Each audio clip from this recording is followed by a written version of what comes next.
Come and dream with me.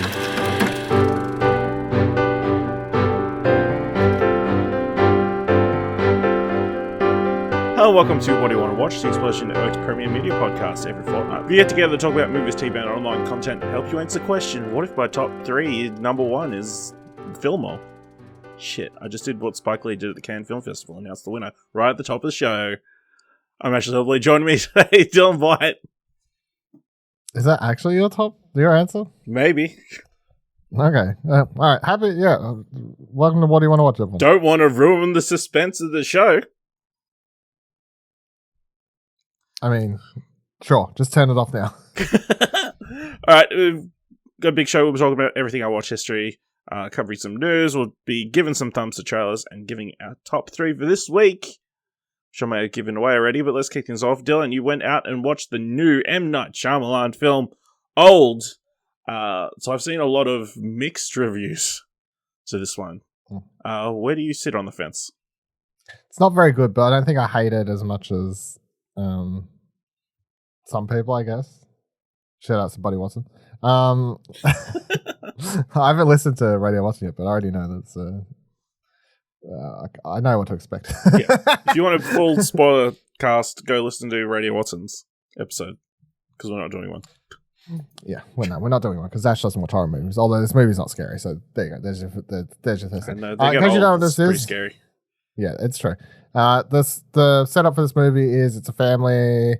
They're on like they found this sort of cheapish, I guess it's implied, or like some, I don't know, some good deal, like holiday home thing, and they're there for like a day or two, whatever it is, and then suddenly the manager dude's like, oh, I've got like this real secret beach, it's only for the people I like the most, do you want to get there? And then they jump on the bus in the morning and there's like one other family or two other families there or whatever, and they're like, oh, I didn't think it was this secretive. Anyway, they all end up at this beach. Once they arrive on the beach, they discover there's another dude there, some like famous rapper, not like a real rapper, but like, you know, in this world, some famous rapper. And he's like sitting there weirdly, and then everything seems happy-dory until a dead body rocks up on the beach. It was a girl that dude was with. The body quickly dissolves. They're like, that's fucking weird. It's like a skeleton. Apparently she only died like an hour ago. What the hell? And then from there, things only get weirder. People are like, well, we need to leave and get help. They try to go back through I don't know what we would call it, like the gap between the rocks where they enter to get to the beach. They can't, because anytime someone tries to, their brain, it's like they explain it like you're deep underwater and it's like intense pressure and it just causes them to black out, and they subconsciously just walk backwards to where their body knows is safe and they're not feeling that pain. So they can't escape. And then as the title says, Old, everyone begins to realize that on this beach they're aging. Everyone is aging at a they sort of work out some maths for it, like a rate or whatever. It's of course most noticeable on the kids, because they come in with this, I think it's like one kid's like 7, 8, or no, maybe 5, 6 or something. I don't really remember. Another one's like 11 or something, the girl. So they begin aging rapidly, and then of course the adults, they are aging, but their body doesn't have like as noticeable changes. It's more like subtle wrinkles and these sorts of things over time. That's like sort of set up for the movie. It's just sort of like what happens when a bunch of people are trapped on a beach in which they're aging, and what happens. I think it's a cool premise, like for a movie. It's based on a comic book or something, graphic novel. It's an interesting premise, but the dialogue in the movie is terrible. You can't even blame it on the actors. That's definitely an M. Night problem from his script or whatever. Like the movie has one of the cringiest openings, and I don't know. It kind of made me want to look around the cinema and be like, does anyone else feeling this? Because the movie starts with this family in a bus, and I can't remember the exact lines, but you know, the first thing you hear is one of the kids being like, "Are we there yet?" And one of the parents' response is, "Oh, you know, you don't want to rush because you never know how much time you have left in this world." You know, like that sort of thing. No one's asking something else. Like, it's just two very on the nose, corny things about, oh, you never know how much time. You don't want to, like, this sort of thing. It's really weird. And then when you get into the even later in the movie, just a lot of conversations between the characters. The dialogue is just it is terrible dialogue. I don't even know how to describe it. It's some of the worst dialogue I think I've watched in the movie in quite some time, and I'm like, it's just I can't blame it on the actors. It's totally an M Night thing, which is weird because his last few movies, the dialogue for the most part I feel has been fine. You know, like M Night's sort of been on this comeback tour for the last 5-6 years or whatever it's been, and I don't know, this is a hump in the road. It's definitely not his worst movie. It's not up there, but you know, you're gonna put this in the same boat. I put this in the same boat as The Happening, where I didn't hate watching it, and I don't hate watching The Happening. I know it's not a good movie, and it has terrible dialogue. The Happening as well, you know, like classic. What? No, like from The Happening with Mark Wahlberg. You know, that's such a good moment. You know, and it is weird, it's cringy, but it's a weird movie to watch. Both these, The Happening and Old, and it's just thematically, I guess it has similar sort of just, I don't know, Mother Nature doing its thing or some sort of route. And then there's a weird thing too where M. Night is actually in the movie as sort of one of the core semi-core characters, I guess. Like he's acting, and the position he places himself into seems like very meta for him also being the director. Well, I can't say without spoiling, but I'm like, I don't know, like, yeah, very good. Very good. I know it's you. I know you're. Maybe for people who don't realize it's him, it's not as weird. But for someone who knows that's him, and that's like, I know what he looks like and everything. I'm like, that's good job. You got us there. Good, real meta casting yourself in that position. So I don't know. I would. It's not unwatchable, but it is just cringy at times, and yeah, I'd probably be around 4. Yeah, 4 probably on our scale. Okay. All right. So I went and saw Snake Eyes. G.I. Joe Origins, I think, is the small thing. Pretty much the origin of Snake Eyes from G.I. Joe. Which, is a very fabled, well-regarded film series. It's not. So pretty much we start off with Snake Eyes with his father as a young child. His father gets murdered in front of him, and Snake Eyes kind of grows up as a loner. He learns that his father lied to him his entire life, that he didn't like his name was his name, so he goes by the name Snake Eyes because he's always had bad luck. And the Snake Eyes is like the worst thing you can roll 2 ones. Yeah. So he ends up kind of working. He goes and becomes like a fighter who just fights for money. In like underground street fighting stuff, moving from town to town after beating everybody up. Nobody else wanted to fight him.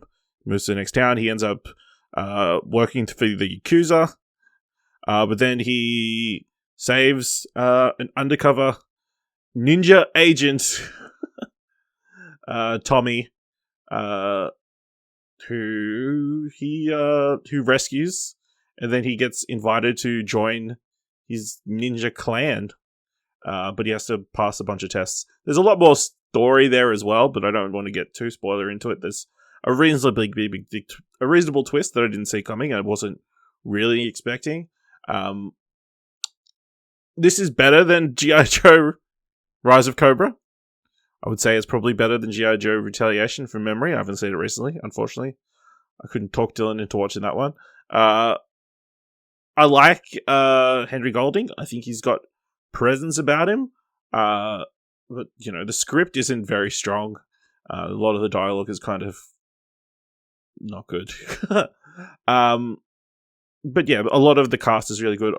Andrew Koji, who apparently is the lead in Warrior, which is a show that I've had to plan to check out.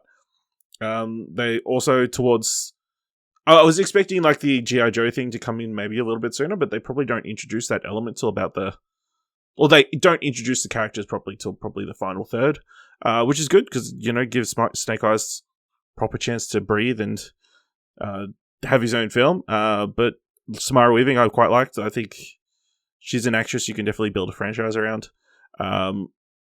With Henry Golding, I guess, who's kind of been Hollywood guy for the last couple of years after Crazy Rich Asians.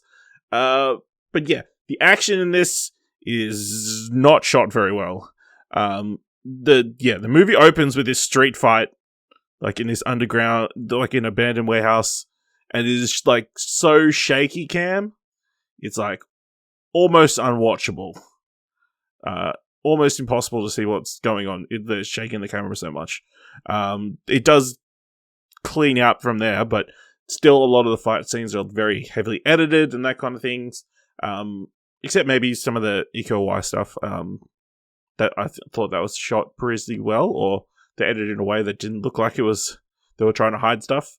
Probably because he could easily pull off all his own stunts and that kind of thing.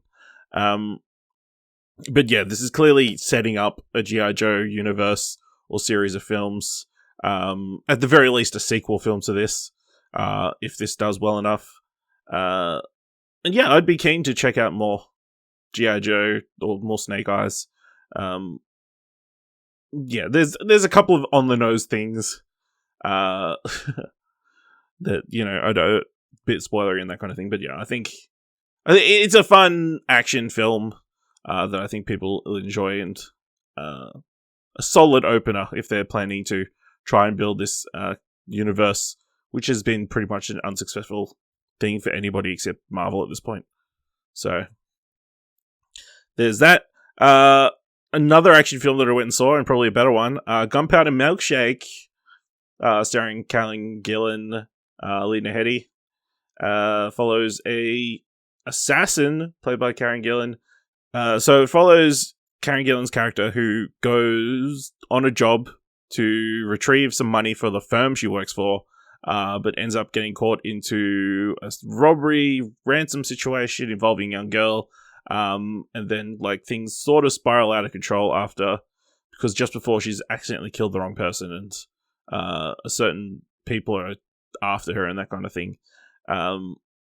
Yeah, very John Wick-esque from what I've only seen John Wick once, so and I haven't seen the other ones, but yeah, feels very much like that. A world of like underground assassins and libraries and hotels and secret doctors and that kind of stuff. But yeah, a lot of fun. Karen Gillan has great charisma. I think the little kid she's acting against is quite solid as well. Lena Headey's great. They've got the Sisterhood of Assassins, including Michelle Yeoh, Angela Bassett, and Carla Gugino. They probably don't get enough time, which is probably an unfortunate thing. Maybe if this had been like a series or something, they might have had a bit more time to explore those characters, and that would have been a bit more interesting. But yeah, pretty solid. I think most of the action is pretty fun and inventive and that kind of thing. Particularly one scene where Karen Gillan loses control of her arms and is unable to use them. So the little kid straps a knife to one hand, like duct tapes a knife to one hand and a gun to the other. And she has a fight that way. Couple little things like this, the blood splatter and that kind of thing, effects like very noticeable. I don't know if they'd kind of cheaped out and that kind of thing, but that was something especially towards the end, they had like a slow-mo scene where they've got these blood splatter effects, and you can see they're totally digital, and they don't show any of the bullets, which is weird as well. But yeah, it was a good time. So check that out in cinemas unless you're in America or Canada, in which case you can watch this on Netflix. Dylan, you checked out American Horror Stories. What's special about this one? So it's contained episodes, even though the first two episodes were one story. So whereas American Horror Stories, obviously, each season is its own story. It's completely separate to each other season. Anthology. It's weird. It's a show that's an anthology series, which is sort of, especially when it started, they're nearly up to like 10 years old, or maybe they are 10 years old, I don't know. The show started like nearly 10 years ago. And at the time, the idea of an anthology series was like, oh, that's sort of refreshing, because we haven't had something like that since, we don't really have like Twilight Zones or anything like that at the time, even though they really have now obviously rebooted Twilight Zone and similar sort of stuff, or, Alfred Hitchcock Hour, that sort of thing. But it was an entire season. So now it's down to now we're doing a show that's actually just smaller. as I said, the first 2 episodes are one story, but I know the third, which is out and I haven't watched yet. I think that's just a one-off self-contained thing, but that's it. It's American Horror Story. It's the same sort of vibe, atmosphere, story focus, or what you would expect from American Horror Story, but just in a smaller, I guess, more watchable thing. I don't know. The first 2 episodes are called The Rubber Woman or something like that. Rubber Woman. It focuses on. I didn't realize at first, but it focuses on this girl, Sierra McCormick. I was like, I recognize this girl from somewhere. Where did I recognize her from? And I looked it up, and she's the girl from the Vast of Night, which obviously I really liked. But she's playing a very different role here. Although she's way too old to be playing. I know. Well, not way too old, but it's just this weird thing where she's playing like a teenager, but she just doesn't looks a little bit too old, which is weird. So she moves into this house with her dad's, one of which is played by Matt Bomer. And at first I was like, I don't know, where's this going? I don't know what the direction of this series is going.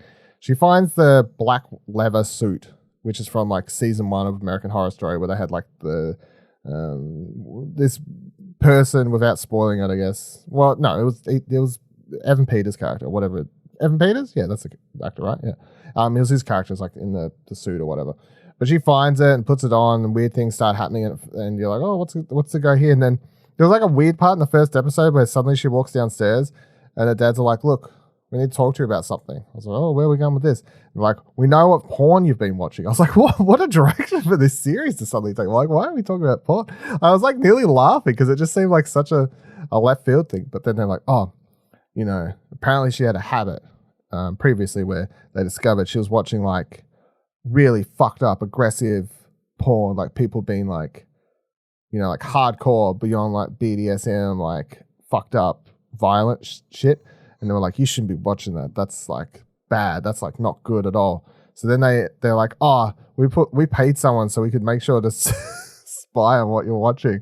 And you've been watching that. You've been watching filth again, little girl. So you need to be careful. And then they have this whole thing. And then I don't know. She's obviously got underlying issues, which they try to, I guess, explain that are caused by the fact that when she was actually a baby or something, she was kidnapped by someone for a week who lost their child, and there's a whole thing going on. But I mean, look, it was an okay 2-parter where I like all the people in it. I just felt like everyone was miscast, which is all the actors in this. I'm like, yous are all good in other things I've seen yous in. But for this part, this episode, these 2 episodes, this story, I wasn't loving it. I wasn't really loving everyone that was in this. And the director, Lonnie Periston or whatever, it's got a lot of done similar sort of stuff that's better. So I can't even blame it on the director or the writing or anything. It just seems like it was miscast, to be honest. So, but it doesn't turn me off the whole series, because if I knew it was these characters for the whole show, I'd be like, you know what, fuck this. I don't really like the vibe of this. But because I know the 3rd episode's something completely different, I'm like, I don't know. Maybe I'll see if the 3rd one's better, or I'll see how I go with that. I guess that's the benefit of a anthology series where each episode is actually different from the next one. But yeah, it's okay. Obviously, if you don't like American Horror Story, you're not going to like American Horror Stories. But if you like American Horror Story, this is something you should check out. Yeah. Okay. One show that just came back, Ted Lasso, season 2. Only season 2. Yeah, because then season 2 would all be out by now. Season 2 premiere episode just released last Friday. It's more Ted Lasso. It's pretty good. Definitely kind of a setup to this season. We kick off halfway through their first season in the championship. They're just coming off several ties. We kind of get back into things, and we kind of jump ahead. Rebecca's kind of dating some guy. Roy has retired from football. He's kind of dealing with that. And yeah, it definitely feels like a setup episode. Obviously, the big thing from the trailers and that kind of thing, you get introduced to a new sports psychologist, played by Sarah Niles, Dr. Sharon, who comes in after Marco Rojas develops a yips, helps cure him, and Ted he doesn't trust therapy, so it's kind of this odd relationship. Obviously, extends from his experience through his divorce and therapist and that kind of thing. So there's kind of this odd tension between those two characters. But yeah, also a lot of setting things up this first episode. There's a lot of laughs though. Ridiculous situations, but yeah, good start. Keen to jump on every single week and watch more Ted Lasso. It's good. I just have to believe it's all going to be good. So yeah, you haven't watched the first premiere episode yet? No, it's fine. I'll get there, and There's no by rush. the time I get to, there'll be 2. So Yeah, probably. Speaking of Apple TV Plus, I've checked out now the first 3 episodes of Schmigadoon. This is a musical comedy. Schmigadoon. Yeah, a musical comedy starring Cecily Strong and Keegan-Michael Key as a couple who she's very invested in the relationship. He is kind of offish, He's more easygoing, I guess, and less wanting to commit. They go on a retreat together, backtracking trip, and they end up in the town of Schmigadoon by accident, which is a town that's from a 1930s musical, almost like an Oklahoma-esque Sound of Music type town, in which everyone breaks into song all the time, unbeknownst to the 2 main characters. And unfortunately, they're trapped in this magical town and unable to leave until they find true love, which they soon realize is they don't currently have with each other. And then hilarity ensues from there. Yeah, it's quite an interesting show. It's got a certain charm to it. It's definitely not a modern musical in any sense. It's very playing into those old school musicals from early days of the talkies and that kind of thing. But yeah, I like Keegan-Michael Key. I like Cecily Strong, so they're quite good. You get small guest stars or there's a interesting ensemble cast. Martin Short shows up for a short bit. You got Fred Armisen, Kristen Chenoweth, Dove Cameron, and who's Alan Cumming, who plays the mayor. Yeah, really solid. I'm only 3 episodes in. It feels a little like it's interesting to think where exactly it could go. There's only so much you could mine this idea for. But yeah, I'm keen to watch more, and I'm enjoying it so far. None of the songs are super catchy or memorable, in my opinion. But yeah, they work for the episode, and that's probably all that really matters for that. But yeah, Schmigadoon, which is a fun word to say. Apple TV Plus. I also watched the first episode of Turner and Hooch. Might as well kick it off by saying, never watched Turner and Hooch. I'm not surprised to hear that at all. So it's set modern day. Josh Peck plays the son of Tom Hanks' character. It's connected. It is. Yeah. Yeah, he plays the son of Tom Hanks' character, who hands him down, who after his death, so he's just died before the show starts, conveniently, so we never have to see Tom Hanks in the show, Tom Hanks' character adopted a dog that looks exactly like Hooch, so he called him Hooch, and now that Hooch is with Josh Peck's Turner in the TV show. And Josh Peck plays a U.S. Marshal who, over the first episode, helps capture a person who kidnapped someone in witness protection. And Hooch managed to help him. And this Josh Peck character, super clean, OCD almost at the point of wanting to keep his house clean. His best friend is a Roomba. And then, obviously Hooch gets thrust upon him, and Hooch is not ball trained at first, it seems. And just destroys everything, the way dogs do. But yeah. Obviously get through. The boss decides to let Hooch come to work. He's going to be part of like a canine unit. There's a clear love interest in the person who runs the canine, trains the canines, that Turner is completely oblivious to, even though the signals are very, very clear. But then the episode ends with Turner's sister finding a bunch of old cases in their dad's closet of like crimes he was trying to solve. So that it looks like there'll be an overarching story on top of across the season rather than just self-contained episodes as well. So, it's fine. It's a dumb comedy. Yeah, it definitely feels very episodic just from the first episode, and I imagine it would be. But it's something in the vein of like a Psych or something. It could be cool. So, yeah, check that out on Disney Plus. It's not too bad, in my opinion, as someone who's never watched the original film Turner and Hooch, and really only knows Turner and Hooch because that joke was made on Scrubs. So yeah, Dylan, you checked out Catch and Kill, the podcast tapes. What's that? Yeah, it's a weird one because it's a podcast series in which that was already released, and now it's like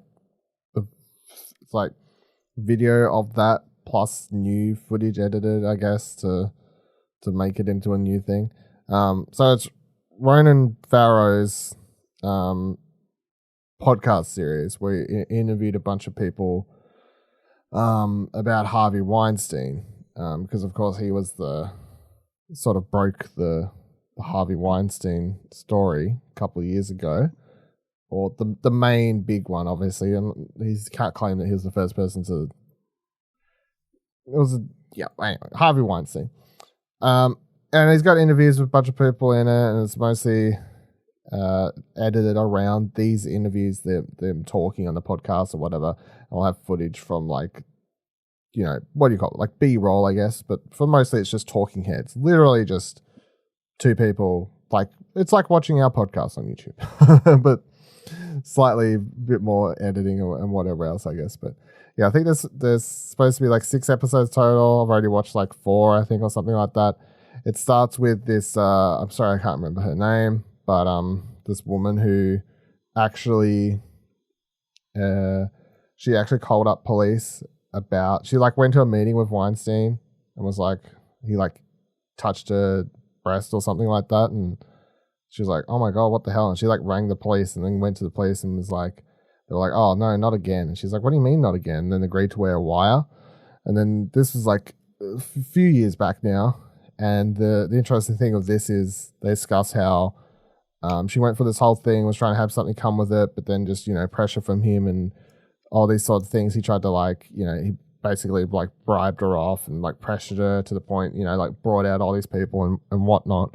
And then one of the things that she had to do was delete all of the copy of this wire that she wore one time when she went back and met with him, and he said some sort of incriminating stuff, including discussing inappropriately touching her.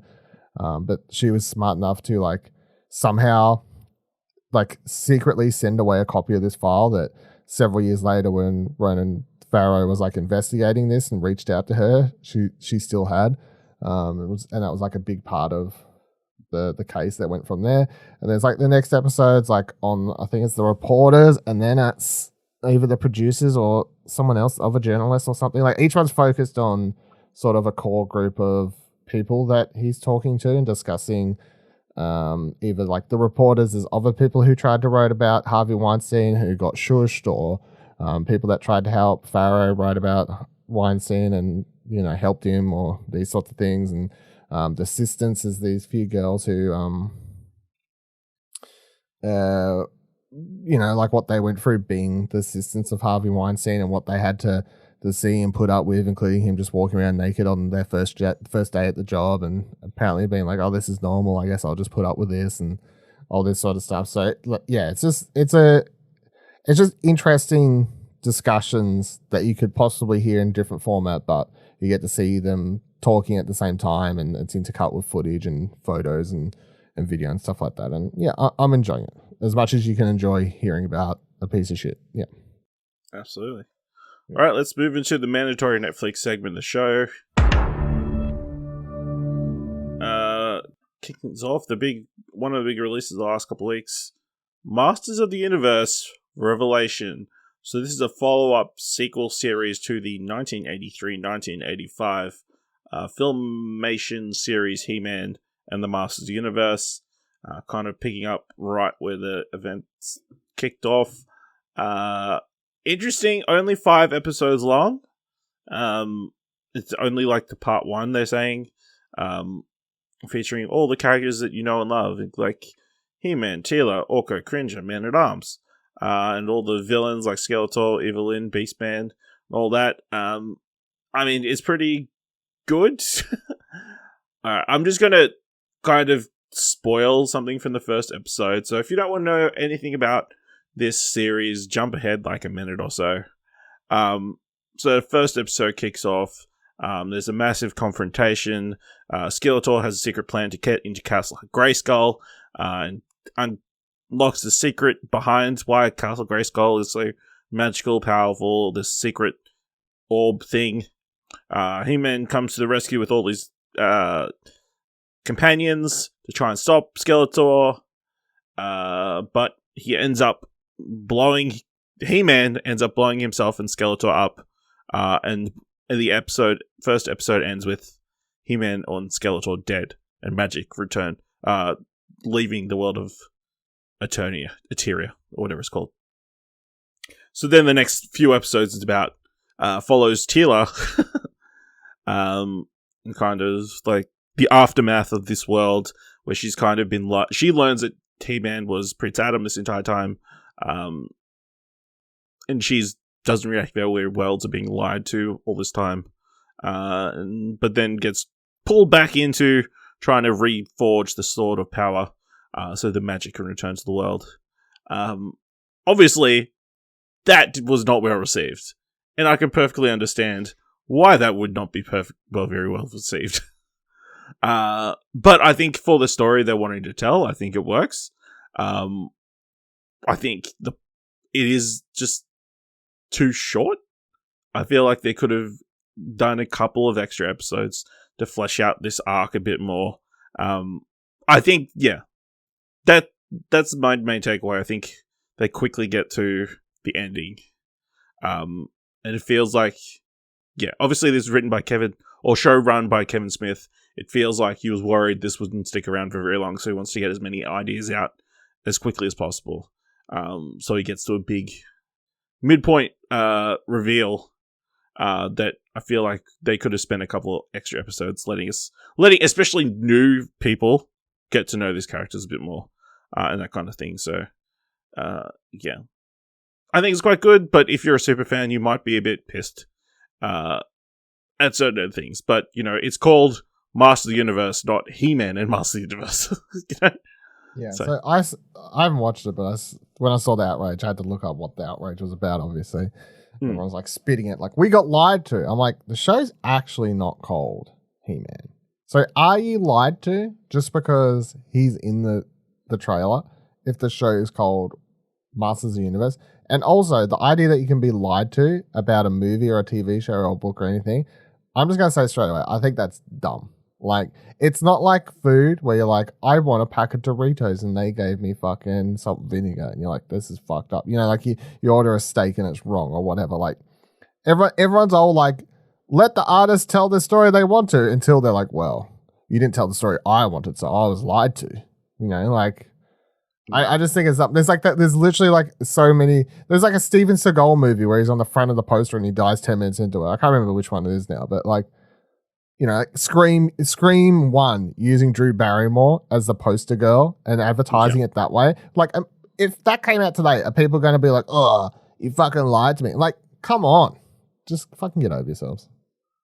Fucking everyone whinging these things. Well, to be fair, that's not an exact analogy because obviously that was a brand new property. So Yeah, but it's called Masters Universe. it would be more like if Halloween happened and what's her name got killed in the first 2 minutes. Michael Myers? No. Jamie Lee Jamie Curtis got killed in the first 2 minutes. Fucking do it. I hope they kill her in the next movie. In the first 10 minutes? I don't give a fuck. Do something. Go crazy. But yeah. Hopefully you didn't listen to it if you're avoiding spoilers. Because I'm pretty sure you could figure out from context clues. Not that it takes away from it very much, but yeah. Yeah, I liked it. I'm looking forward to part 2. They did this after show thing, which is just a series of interviews with people. Podcast? Didn't really Kevin Smith doesn't do enough of those. No. Yeah. Although, I will say, Skeletor, voiced by Mark Hamill. Mark Hamill? You can hear the Joker. It's pretty, yeah. It is the Joker. Yeah, you can't avoid that, unfortunately, but yeah. I enjoyed a lot of the other voice cast. Lena Headey were quite good. And I didn't realize Tila, voiced by Sarah Michelle Gellar, until I watched that, and they said, oh, it's Sarah Michelle Gellar. But yeah. Pretty good. And some, we'll say, interesting cameos. Jason Mewes plays Stinkor, an enemy who just stinks. So, good by Kevin. Good way to get him in there. And then I also watched the docu-series from Netflix, Heist, which is a series of 2 episodes each to a series of different odd, heists that happen in America, and that kind of thing. One's follows a teenager almost, who's working for an armored van company, steals one of the armored vans. Another person steals from an airport, airport in which a bunch of money is being transferred. And then the other one is they're stealing bourbon. Large amounts of bourbon. So generally the first episode will cover the actual robbery and the planning and everything that goes, or the everything before the heist. And then the second episode kind of focuses on how they kind of tried to get away with it. Because, of course, they all get captured and that kind of thing. But yeah, I thought it was quite good. Obviously, this done with a lot of reenactments and that kind of thing. But yeah, pretty solid. I think probably the first one's the most interesting one. Of the girl who steals the armored van after being talked into it to a much older hardened criminal. Who she was a kid who wasn't shown any love or affection during her childhood, and this guy treated her like a princess and that kind of thing, and then talked her into stealing this armored van full of money and then escaping. And she would have gotten away with it too. But if it wasn't for them damn meddling kids. No, if she didn't get pregnant. Okay. Well, that's a meddling kid. Yes, so kind of, yeah.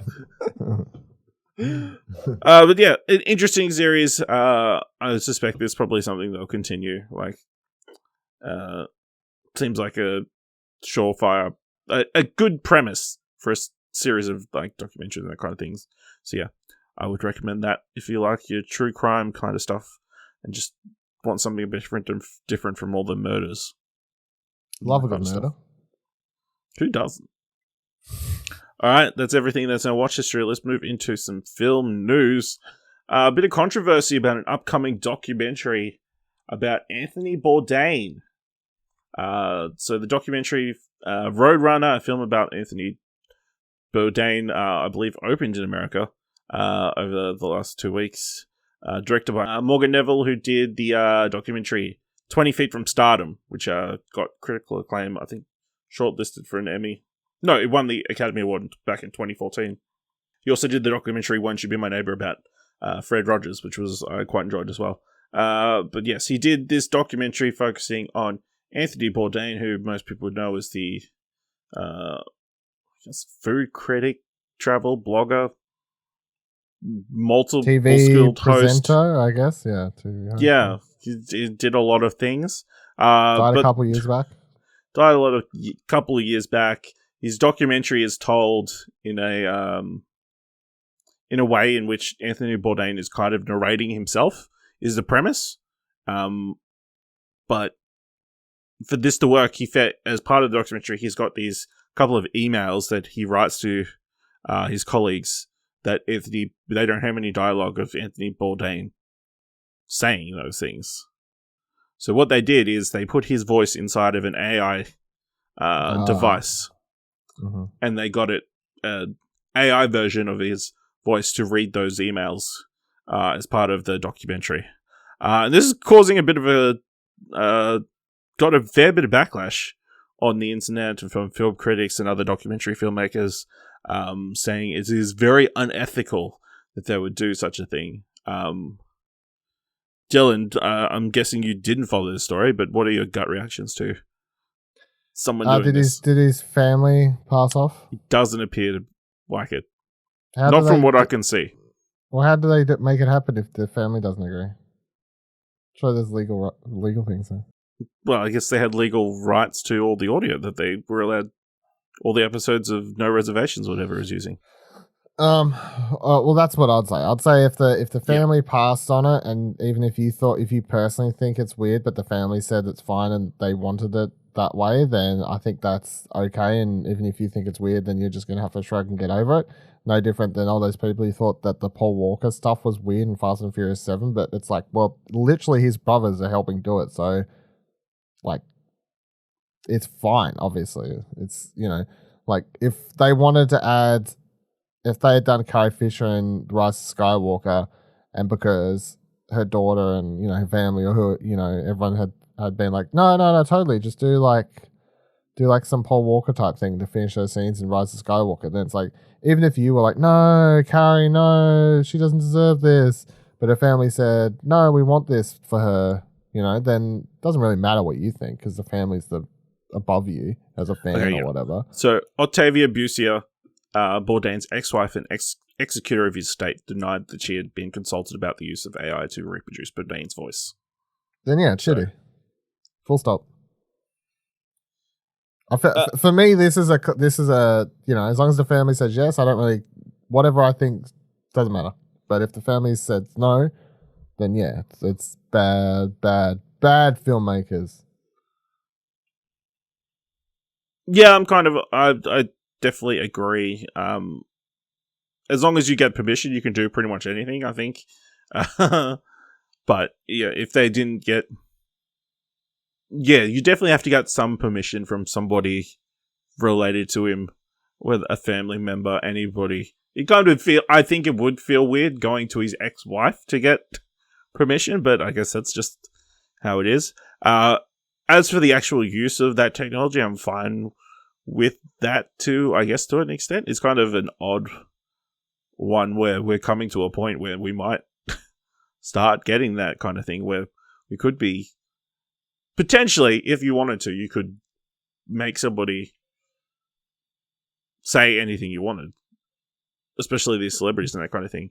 Well, yeah, the South Park people did that YouTube series, I can't remember the name of it, where they did the deep fake stuff, but then they put on the voices, and they did this entire YouTube series just with deep fakes about like Donald Trump interviewing people and all this, just to show how the technology can be used and whatever else. So that's where we are. Welcome to 2021. AI and deep fakes and whatever. AI video, AI voice, AI whatever. Like people can pretend to be you. Someone's probably pretending to be you right now. Would you be okay with if somebody, say they bought the rights or whatever to someone's voice, using their voice in like an animated project? No, I think the family should always own the rights to someone's likeness, be that their voice or their face or whatever, and I don't think anyone should be able to purchase that. I think that should be an purchasable thing. Okay, maybe not purchase, but like license.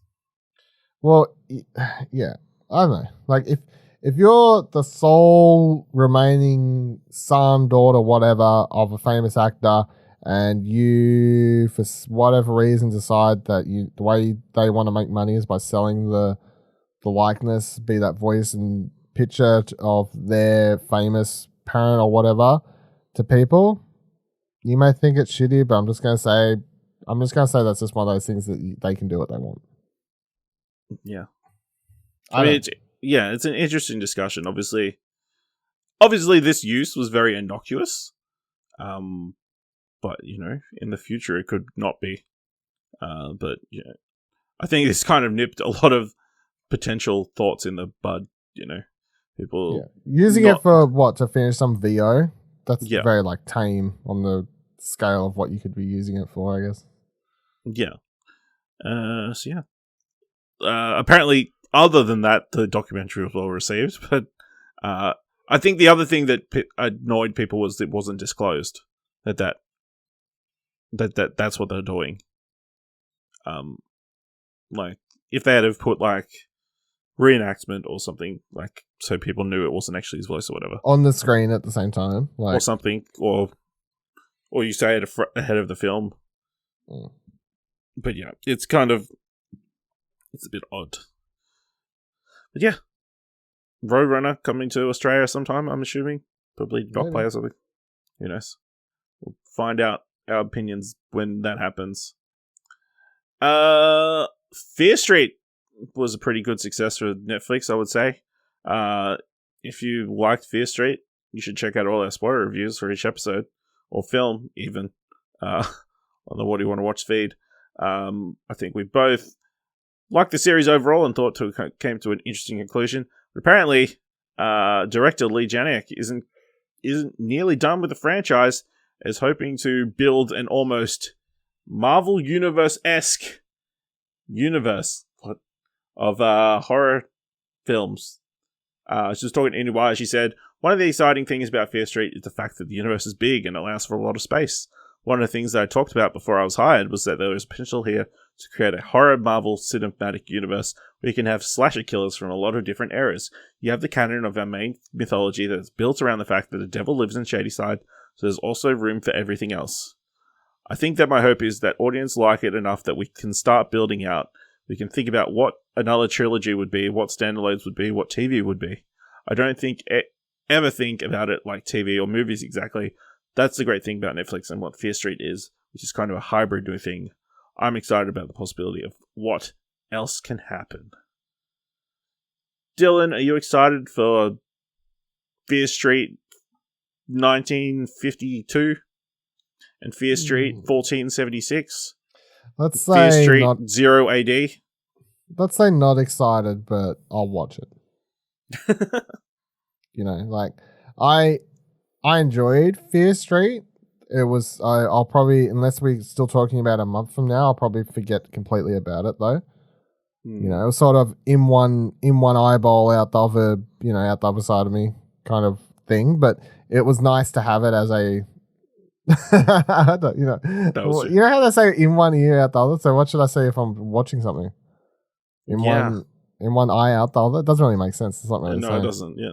No. Anyway, you all know what I'm trying to say. I enjoyed watching it. It was completely forgettable for the most part. So would I look forward to more? No, but I'll watch it. That's where I'm at. Like I'm not. I didn't love it. I didn't like the second one. The first one was okay. Third one was fine. It's interesting in the days since seeing people actually think the second one is the best one. No, well, they're wrong. Only my opinion matters. I am the maestro of horror movie criticism, and I decided that the second one was by far the worst. I will hear no other opinions on this. At Vive Liddell, for people with other opinions. It sounds like a cool idea. They kind of like closed off the main story, but you could definitely go back and like explore all those murders that happened throughout the... Look, no spoiler, but they literally leave the cause of everything open. The cause of everything's just left and someone picks it up at the end of the show, so... But you could go back and like explore all those different murders like that happened. Yeah, but give me the story of that kid, the kid with the bat. What did he do? They can do that though. They can set the next season in like 2010s, right? That's the main timeline or whatever, or early 2000s or whatever. Like move it up slightly, and then they can still go back and do the kid and everything. Yeah, because what did that kid do? He beat someone up with baseball. It's in the trailer. I went back and watched the trailer between the first one and the second one, or the second one and the third one of them, and that kid's in the trailer, and he's beating some people up in a cabin with the baseball bat, but it's not in any of the movies. That's crazy. Yeah. Let's fill it in. They cut it out so they can go back and tell a better story later. That's what they wanted. Maybe that's why. But yeah. Should people stop trying to do connected universes? Yeah. We decided that a long time ago. Stop. No. There's no need. Lightning only strikes once. No. Yeah. Or Rarely twice. strikes twice. Yeah. I don't know what the saying is, but yeah. Yeah, I know. Yeah. Marvel is... MCU is just a bit...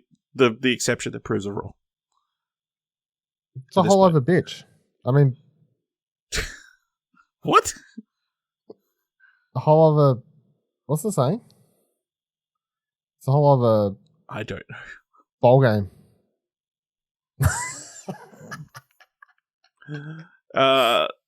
Moving on to the opposition, Michael B. Jordan is developing his own Black Superman project for HBO Max. Didn't we know about this already? No. So as previously reported, J.J. Abrams and his company Bad Robot are set to produce a Black Superman movie for Warner Brothers. It is expected to follow the Kal-El Clark Kent version of the character, though Clark Kent is traditionally depicted as white in the DC Comics. The character will be played by a black actor in a Bad Robot movie, which will likely be directed by a black filmmaker, as Abrams is simply expected to produce.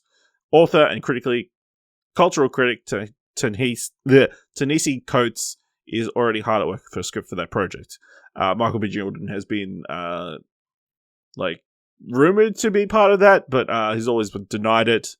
Even saying, "I'm flattered that people have had me in that conversation. I've definitely a compliment, but I'm just watching on this one." But yeah, it's from the sound of it, he's currently working with HBO Max to adapt a version of Val Zod's storyline from the comics to bring to HBO Max rather than be in this Black Superman movie. Yeah, I guess again doubling down on Michael B. Jordan being in the DC universe, or Warner Brothers wanting Michael B. Jordan. But yeah, is this a better platform for a potential Black Superman, a HBO series, than a big screen movie? Well, it's weird because I'm like, it's more interesting. It's more interesting in the movie.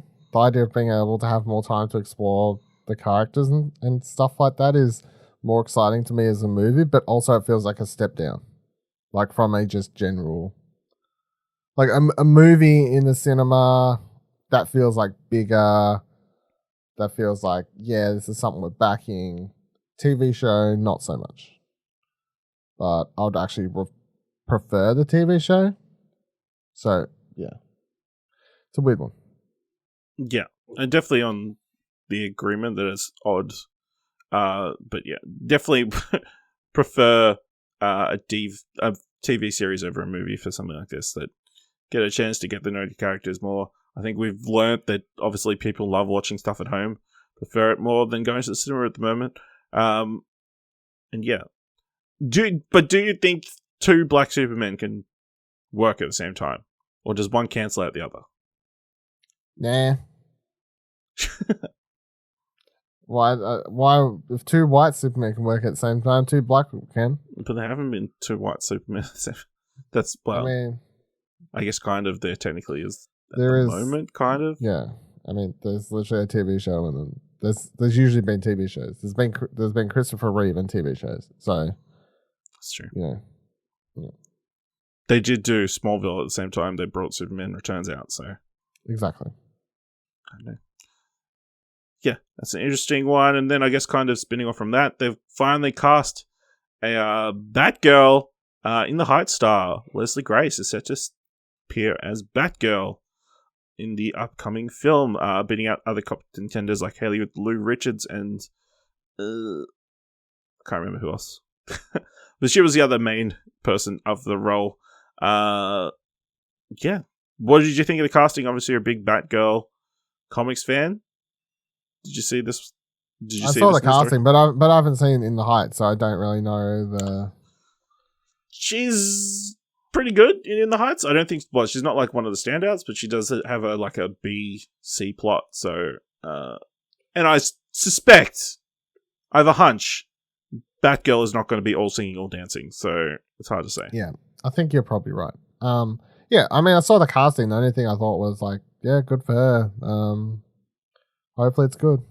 Like I don't know anything, so it's just nice to know that they're continuing on, because it feels like this. It was a while ago that they said, "Oh, Batgirl, we're totally going to cast someone," and then it feels like 2 years have passed and no one's been cast as Batgirl for either the Birds of originally we thought was going to be like a Birds of Prey thing, like a sequel to Birds of Prey, or some other solo Batgirl movie or something like that. I don't know.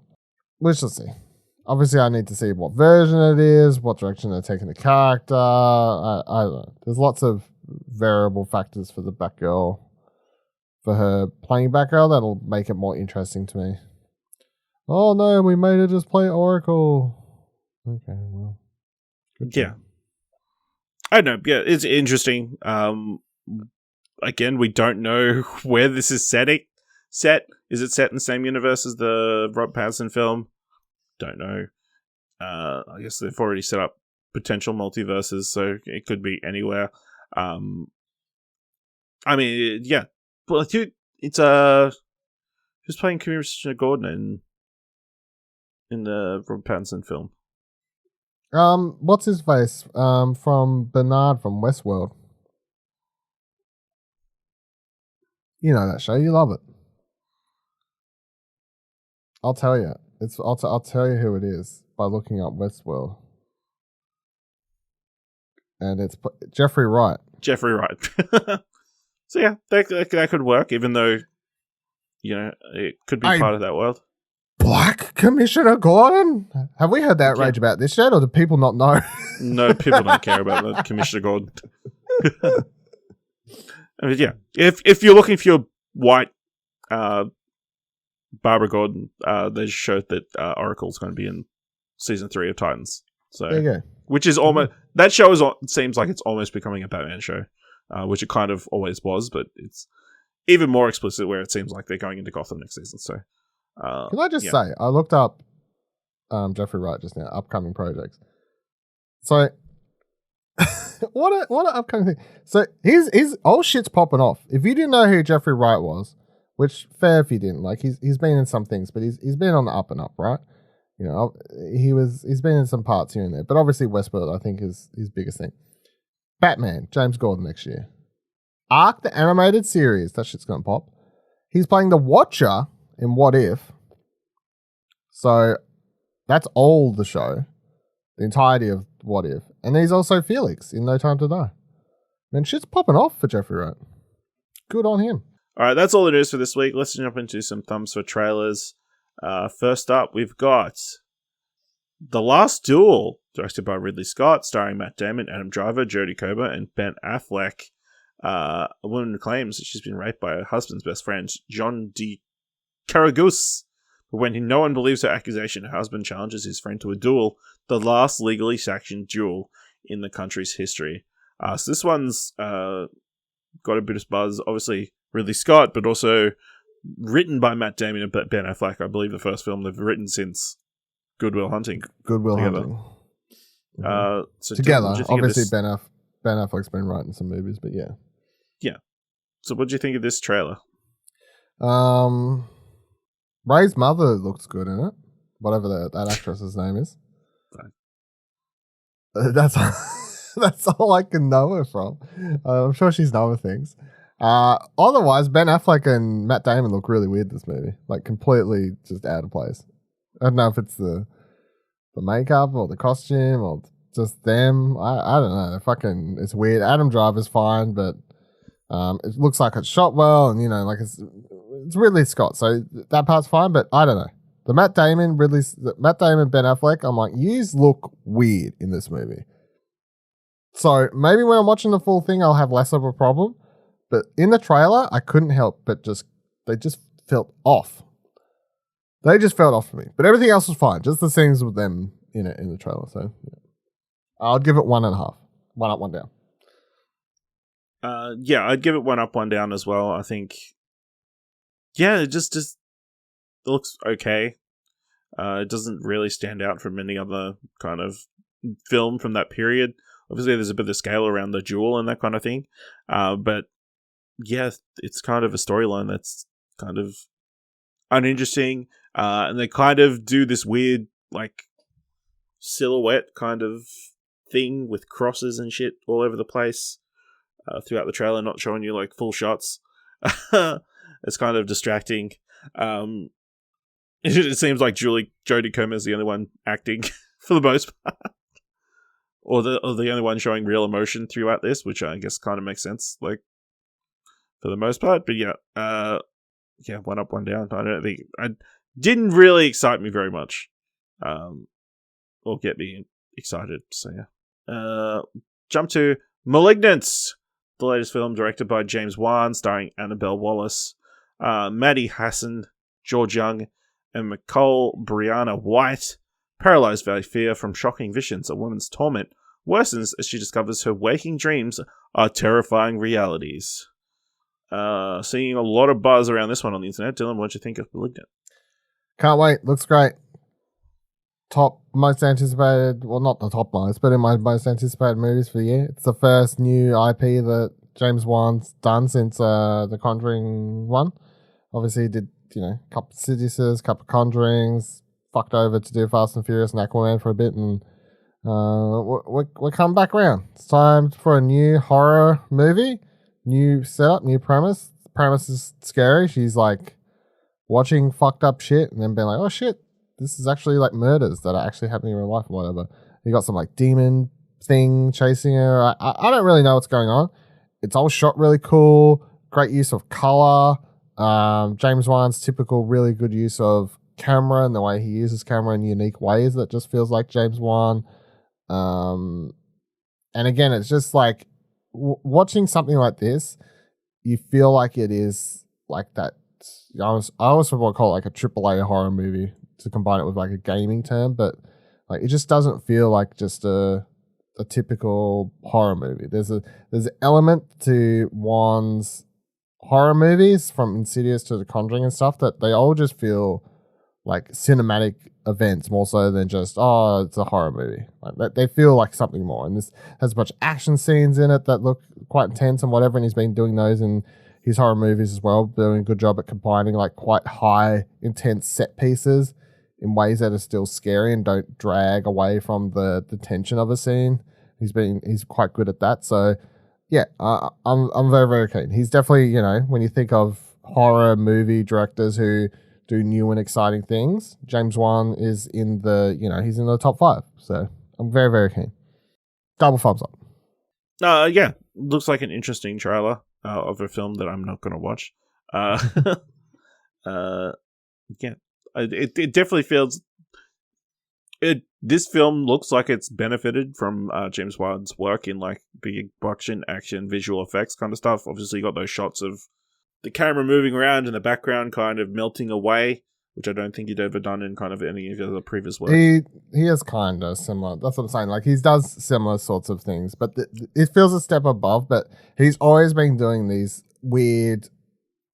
It's a combination of camera tricks paired with special effects, and he's always been quite good at doing that. And also just unique ways to take the camera. Like I remember watching Fast and Furious 7, and there's that part where I could tell it was him directing, where at the start, The Rock, Dwayne Johnson, whatever the fuck he wants to be called, they're having that fight with Jason Statham at the start, and they like get hit and they dive over something, and the camera like rotates full 180 degrees as they go like flying over this, and that's a very like James Wan sort of feeling of the camera and the way he follows and keeps you within the action. So yeah, I feel like James Wan is one of those directors now where I could watch something, not know he's a director, and I think I could almost pick it just solely on the way he combines and uses the camera in combination with special effects and practical effects. Cool. Yeah, so I would give this one 2 thumbs up as a trailer, even though you're not interested in watching it. Who wants this creepy guy showing up? Well, I don't want bedroom? him showing up in my bedroom. I want him. Who to wants be to on watch him showing up in anybody's bedroom? Well, it's all make believe, Ash. Is it though? Yeah. His name's Gabriel, like No, the angels, yeah, demons. Yeah, well, maybe it's yeah. Maybe it's a red herring. I don't know. Find out soon. Yeah, could be. Last one for this week. Jackass 4. Double thumbs up. Probably don't need to give too much of the extra information. It's the Jackass crew coming back for another film before they all turn 50, apparently. Dylan, you're a big Jackass fan. How'd this make you feel? I was so excited for this trailer. I kept like counting down the days. I can't remember last time I got so excited for a trailer that I was just like waiting and being like, what time's it drop? And then I didn't want to stay up to 3 a.m. to watch it because I actually had to, get up for fucking, to go to work and whatever. But it's like I wake up and it was like watch it, and then it was that thing where anyone I could show it to for like the next 24 hours who would like listen to me. You should be lucky that anyone listening to this, be lucky you weren't around me for the 24 hours this was coming out, because I'm like, have you seen Jackass trailer? Oh no, I don't really like that. Oh, I'll show you anyway. Like, just make everyone watch it, please. Share my thing. Yeah, obviously I was a huge Jackass fan and all that spin-off shows and whatever else growing up. So this is one of my most anticipated. I don't know, maybe it's my most anticipated movie of the year at this point. I honestly don't know. It's fucking up there for sure. I'm very, very keen. I've watched the trailer several times. I can't wait. It looks great. It looks ridiculous. I like the addition of, they've got some new people in. I can't believe they're actually doing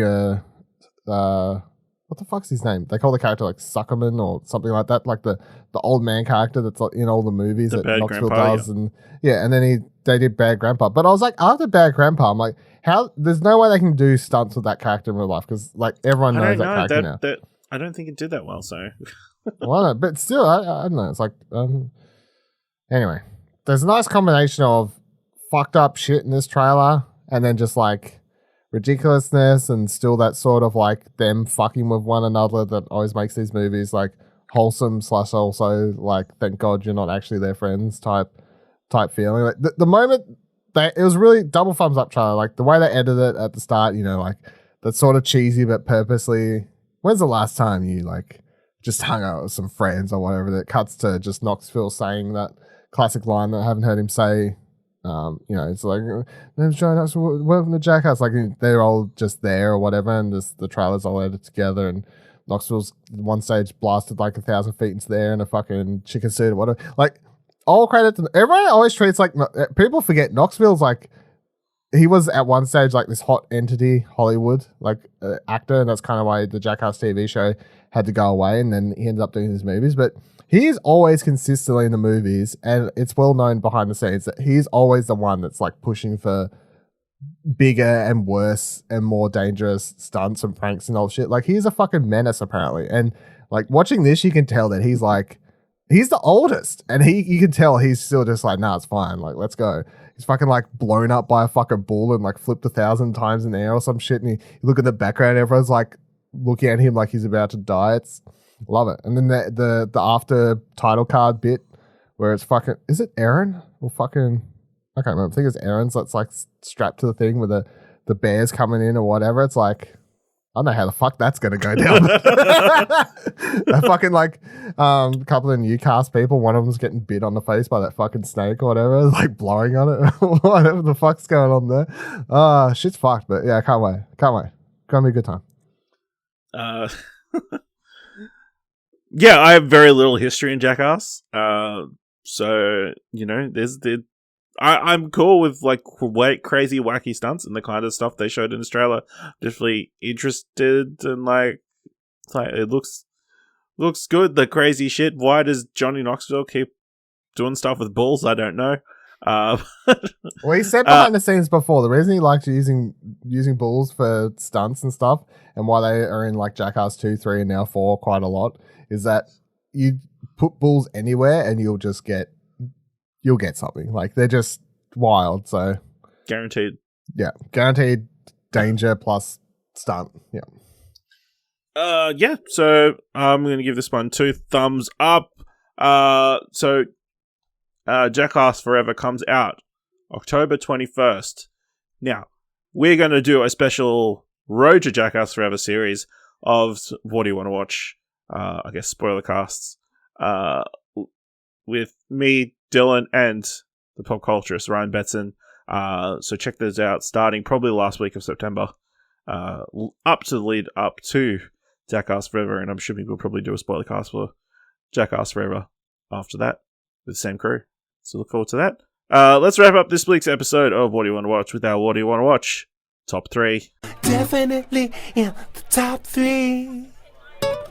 So for this week's top 3, we're doing top 3 animated series sequels we want in the honor of Master Universe Revelations. Dylan, what's your number 3? Recess. Was it Disney or Cartoon Network? Fuck, I don't even remember. I think it's Disney. Yeah, Disney. So one of my favorite shows growing up was Recess because it was a show in which everyone sort of had their cliques, and my school didn't have that at all. And I thought it was cool because everyone like had their little groups, and there was the Outcast kids, and there was obviously the Recess kids. If you don't know what the show is about, it's literally just focused on recess at school and what would happen. And seemingly a lot would happen when my recess at school was like 20 minutes, but these kids had like hours, it seemed, or whatever. And they'd get into like intense dodgeball games and shit. They did a movie. It came out like 2001 or something. I've got the DVD somewhere. I had to track that down a couple of years ago to watch. Great show. Loved it. One of my favorite shows. I would love for them to bring it back or do like a reboot, I guess, if that counts as a sequel or something like that. But if they did a continuation of where the kids were up to now, that core cast of characters, I'd be all over it. I'd watch the shit out of that. Cool. My number 3, Avatar: The Last Airbender. I don't think I need to touch on this very long. Obviously, a very good show. That they've solved everything at the end of the series. But there's obviously several years later, well, like 50, 60 years later, you've got Legend of Korra that takes over. But I like to see, obviously, in the comic books, they do some of the story of after the events of the series. But just fill in that gap. And obviously, they've set up that big animation studio of Paramount or Nickelodeon to do more Avatar stories. So there's very much a good chance that this could happen. So, Avatar: The Last Airbender, give us more of that. Dylan, what's number 2? Claymore, the anime series. So this was one of the first anime that I ever got into, alongside like Death Note and other things. But they only ever did one season, and apparently it was because it did pretty shit in Japan.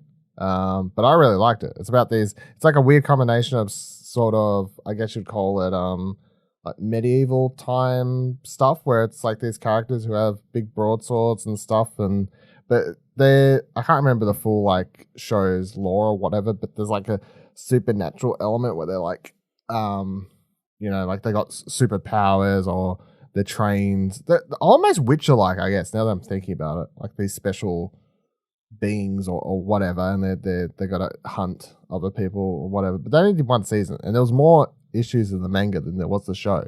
So they never finished it up. I've got the box set of all of it. But it was really cool. It was quite violent, obviously. I really enjoyed the fight, cinematography. It's still cinematography, animation, whatever. It was really cool. Great protagonist. Just not something that I'd ever... I guess people like to compare it to Berserk, but I don't really think Berserk's at all even the same, especially because that stars a dude. It's just got a much more different vibe to a show that has a mostly female cast, I guess, and very different. They only did one season. I'd love to see it come back. Maybe it'll do better nowadays. I don't know, because I think it was from like early 2000s, late 90s. I don't, something like that. Yeah, cool. My number 2, Full Metal Alchemist Brotherhood. Obviously, great series, ended perfectly, but again, I'd like to see those entire characters kind of continue on. Obviously, those different characters end. It kind of ends on an interesting point where everyone kind of goes their separate ways. But what happens when those people go their separate ways? Like, especially someone like Edward, who is changed desperately by the events of the finale and that kind of stuff. So how does he handle his life following that? Do him and Winry get together? What happens with Alphonse, being back, and that kind of stuff. So yeah, I would like to see a sequel series for that, kind of filling in the gaps. But that's probably something that's not going to happen. All right, Dylan, what's your number one? Batman Beyond. Cancelled. Good choice. Should have got more seasons. They did a thing like, I don't know, it must be like nearly 10 years ago at this point, or probably not 10 years or whatever.